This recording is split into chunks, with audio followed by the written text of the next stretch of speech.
Yun guys, nakabili na naman tayo sa may Burautan. Ito, headset, headphone. Yun o, not working. Ito, not working siya. 50 pesos.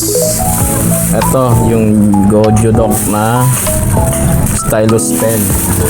Ito, working to. 100 ko nabili.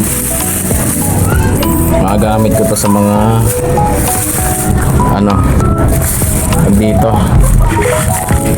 edit, sa mga nag-edit yan, magagamit ko to sa ito. Stylus pen siya. Tapos ito, yun, wifi. Pwede natin tong i-dispatch mga boss. Yan o, bagong bago pa yan. Hindi ko alam kung working siya. So, sa 300 pesos mo, meron ka ng headphone, stylus pen, tsaka ito. Siguro nasa ano to, 600 plus ata ito na ano eh. Ito 600 ata ito. Yan. Yun lang.